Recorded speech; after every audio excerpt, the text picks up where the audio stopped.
Spojené štáty otvorene o agresii proti Rusku. Priznávam sa, že som sa neodhodlal hneď vám ukázať to, čo teraz uvidíte. Avšak udalosti posledných dní a posledných týždňov jednoznačne potvrdzujú cennosť tohto materiálu, že nezostáva redakcii Vesti nedely tento materiál uverejniť. Takže práve teraz vašej pozornosti ponúkame prejav Johna Friedmana. Nie je to hociaký Američan. John Friedman je zakladateľ a boss poprednej súkromnej prieskumnej analytickej kompánie Stratfor. Klienti Stratforu, vládne štruktúry Spojených štátov, špecslužby, veľké americké fondy a korporácie. Po úrovne vplyvu je to tieňová CIA, ale oproti CIA, ktorá je aspoň trochu obmedzená prioritou vlády, Stratfor si môže dovoliť väčšiu otvorenosť ako súkromná spoločnosť a John Friedman súkromná osoba. Predsa Amerika má mnoho tvári. Čo komu do toho, kto tam čo melie? Ale s Johnom Friedmanom to nie je také jednoznačné. On nie je blázon. On veľa vie a je veľmi otvorený. On presne vykladá názorovú realitu, ktorou sa riadia Spojené štáty vo svojej zahraničnej politike. Do bodky, bez príkras. Takže v nedávnom prejave Johna Friedmana v Chicagu v oddelení globalizácie, avšak nie je dôležité kde. Dôležité je to, že rozpráva tam bola dôverná. Nikto nemrmlal, hovorili, ako to je v skutočnosti. Ani jedna krajina nemôže žiť stále v miery. Ani Spojené štáty. Myslím Spojené štáty, ktoré stále bojujú. Čiže Spojené štáty sú samozrejme mierová krajina, ale teraz sa stále strháva do vojen, pretože nemôže byť mierovou večne. Ako by sa dalo pomyslieť, že niekedy po druhej svetovej vojne Spojené štáty boli mierovou krajinou. V budúcnosti Európa, tak sa mi to javí, nebude vtiahnutá do veľkej vojny, ako v minulosti, ale Európa sa vráti k prírodnému stavu ľudstva. V Európe budú vojny a periódy mieru. Európania budú zomierať vo vojnách, pochopiteľne bez 100 miliónov zabitých, ako v minulej vojne, ale idea európskej výnimočnosti privedie Európu k vojnám. V Európe budú konflikty, ako už boli v Jugoslávii a teraz na Ukrajine. Takže vojnový stav je prirodzený, to znamená, že vojna na Ukrajine je tiež prirodzená. A Európania budú prirodzene tam zomierať. Nič mimoriadneho. Daň za ideu európskej mimoriadnosti. A nech v Európe nikto o svojej mimoriadnosti nehovorí. To Obama považuje Ameriku výnimočnou. Ale Európa aj tak zaplatí a je jedno za koho výnimočnosť. V otázke vzťahov Európy so Spojenými štátmi my nemáme vzťahy s Európou. My máme vzťahy s Rumunskom, Francúzskom a podobne. Neexistuje Európa, s ktorou Spojené štáty majú nejaké vzťahy. Absolútne pohŕdanie Európskou úniou. Keď treba, dá sa s ním zahrať. A keď netreba, neexistuje. Skutočne pochybujem, že niekto z prezidentov Spojených štátov dokáže pomenovať 2-3 európskych parlamentárov. Je to preto, že Spojené štáty majú svoju predstavu o usporiadaní sveta. A Európska únia ako dôležitý hráč tam nie je. A kto je dôležitým hráčom? Islám? Tiež nie je.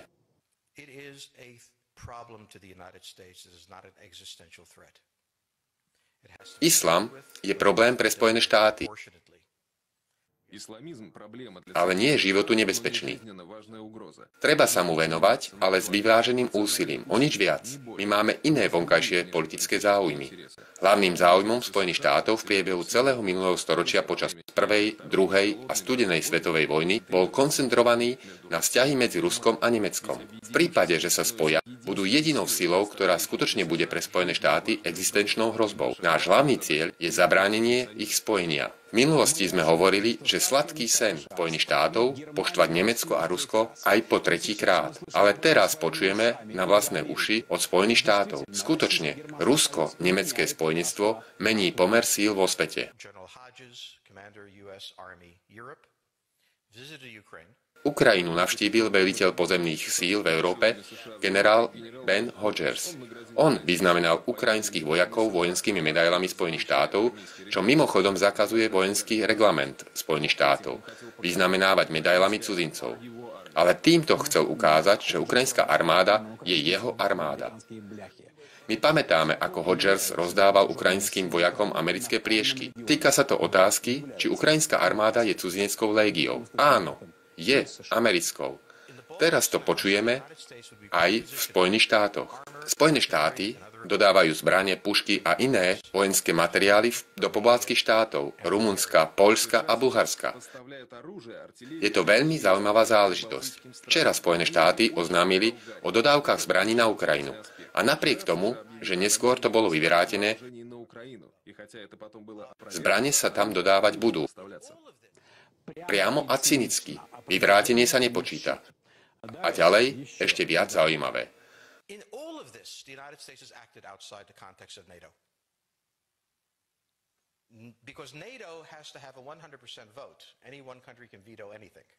Vo všetkých počínaniach Spojených štátov sa koná bez NATO, pretože rozhodnutia NATO musia byť schválené jednohlasne všetkými členskými štátmi.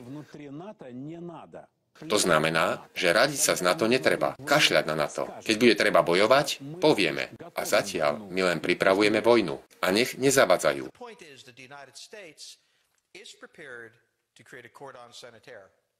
Podstata toho, čo sa deje, je v tom, že Spojené štáty vytvárajú sanitárny koridor okolo Ruska. Rusko o tom vie. Tým sme sa vrátili na štartovaciu líniu hry. Opýtajte sa, čo si myslí Poliak, Maďar alebo Rumun. Sú úplne z iného sveta ako Nemci a Nemci z úplného iného sveta ako Španieli a tak ďalej. Skrátka, v Európe vládne nesúlad. A to, čo sa týka Ukrajincov, poviem s istotou, oni urobia všetko, aby nenahnevali Spojené štáty. Čiže Ukrajina je úplne závislá na riadení zvonku. A ostatné krajiny Európy, rozsypané ako hrach, nechápu, čo sa deje.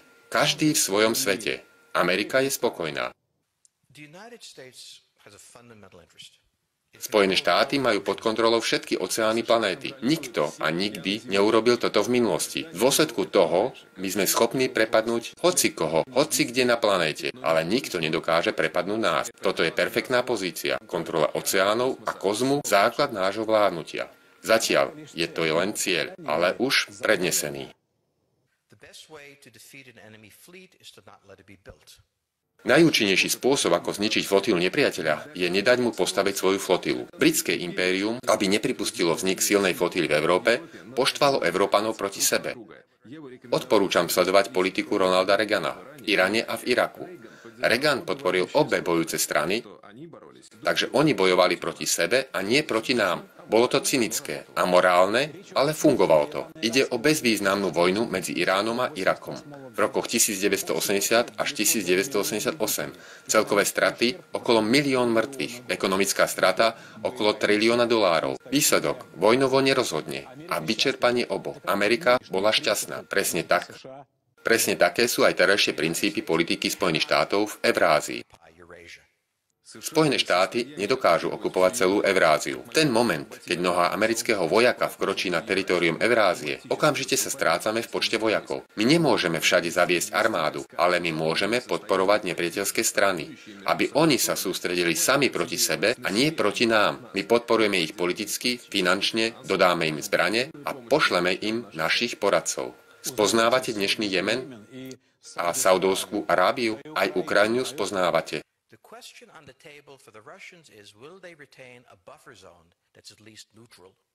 Otázka pre Rusov je v tom, že Ukrajina je nárazová zóna medzi Ruskom a Západom. Ako minimum neutrálna alebo Západ, NATO na Ukrajine je tak blízko, že do Stalingradu je len 100 kilometrov a do Moskvy 500. Tu Friedman zamieňa Stalingrad s Leningradom, čiže s Peterburgom. Ale idea je jasná. Prisunúť vojenský potenciál NATO k Peterburgu približne na 100 kilometrov, to je v Pobaltí, a k Moskve na 500 kilometrov cez Ukrajinu. A preto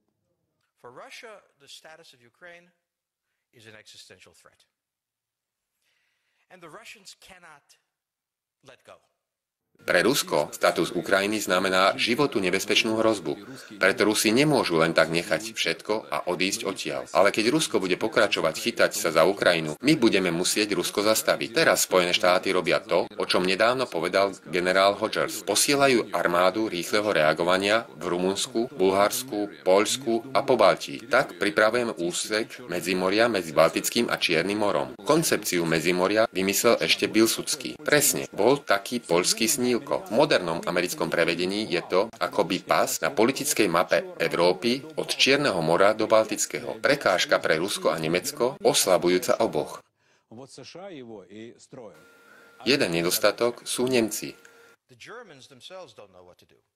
They must export. The Russians can't take up the export. On the other hand, if they lose the free trade zone, Nemci sami nevedia, čo majú robiť. Oni potrebujú predávať tovar a Rusi by ho mohli kupovať. Úloha Spojených štátov je nepripustiť, aby ruský kapitál a technológie, nemecký kapitál a technológie sa spojili s ruskými prírodnými surovinami a pracovnou silou v nezdolateľnú kombináciu. Nad týmto Spojené štáty pracujú už celé storočie. Výhoda Spojených štátov, zničujúca takúto kombináciu, by bol pas medzi Pobaltím a Čiernym morom. Nemecko, najväčšia ekonomická krajina, ale však veľmi zraniteľná a geopoliticky slabá. Porozmýšľajte nad nemeckou otázkou v dnešnej problematike. Kladieme si túto otázku, ale nerobíme nič, lebo nevieme, ako sa Nemci rozhodnú. Vlastne toto je americká zahraničná politika bez príkras. Štvať a riadiť všade po svete, či to v Ázii, na Blízkom východe alebo v Európe. Geopoliticky dôležité je držať Nemecko a tým aj Európsku úniu vo vzdialenosti a najlepšie v nepriateľských vzťahoch s Ruskom. Ako povedal John Friedman, riaditeľ kompánie Stratford, tieňového CIA, je to amorálne, cynické, ale funguje to.